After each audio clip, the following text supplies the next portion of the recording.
बिस्मिल्लाहिर्रहमानिर्रहीम। अस्सलामु अलैकुम, मैं हूँ सफिया खान। शामिल करते हैं हेडलाइन। अंसार बनी ट्रस्ट इंटरनेशनल के सरबराह और साबिक वफाकी वजीर बराए इंसानी हुकूक ट्रस्ट की चेयरपर्सन शाहीन बनी अफ्रीकी ममालिक में फंसे बिलखुसूस मंबासा, कीनिया और तंजानिया में गुज़िश्ता 5 सालों से बेगुनाह कैद पाकिस्तानियों की रिहाई और मुकदमे की समाअत में शिरकत के लिए मंबासा, कीनिया पहुँच गई। दो जौहरी रियासतें किसी जंग की मुतहम्मिल नहीं हो सकती। पाकिस्तान और भारत को मुज़ाकरात का आगाज करना होगा। इमरान खान की भारतीय सहाफ़ियों से गुफ्तगू, कहा कुछ भी नामुमकिन नहीं, मसला कश्मीर हल हो सकता है। भारत को मुज़ाकरात की दावत दे दी, जवाब का इंतजार।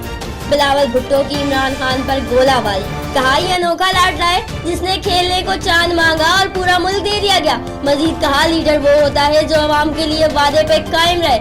लाडला चोरी करता है, ऊपर से सीना चोरी भी करता है। डॉलर की ऊंची उड़ान, ₹1.5 इजाफे के साथ 137 रुपए का हो गया। सोने की फी तोला कीमत में भी ₹1000 का इजाफा। खुसरू बख्तियार बोले महंगाई की शरह कुछ अरसे बाद मजीद ऊपर जाएगी। अगले 2 माह के लिए शरह सूद 10% मुकर्रर। स्टेट बैंक ने मॉनेटरी पॉलिसी का ऐलान कर दिया। स्टेट बैंक का कहना है कि महंगाई की शरह में मुसलसल इजाफा हो रहा है। करंट अकाउंट खसारे में भी कमी आ रही है। चाइना कॉन्सुलेट पर हमले में शहीद होने वाले एहलकार के वर्सा को रकम तकसीम कर दी गई। चाइना जनरल कॉन्सुलेट के वांगियों ने दोनों शहीद एहलकारों को 3-3 बिलियन के नगद कैश देने के बाद इजहार ताज़ियत किया। फिल वक्त इतना ही। मजीद खबरों और अपडेट्स के लिए विजिट कीजिए हमारी वेबसाइट csnlive.tv। इसके अलावा आप हमें ट्विटर और फेसबुक पर भी ज्वाइन कर सकते हैं। देखते रहिए CSN।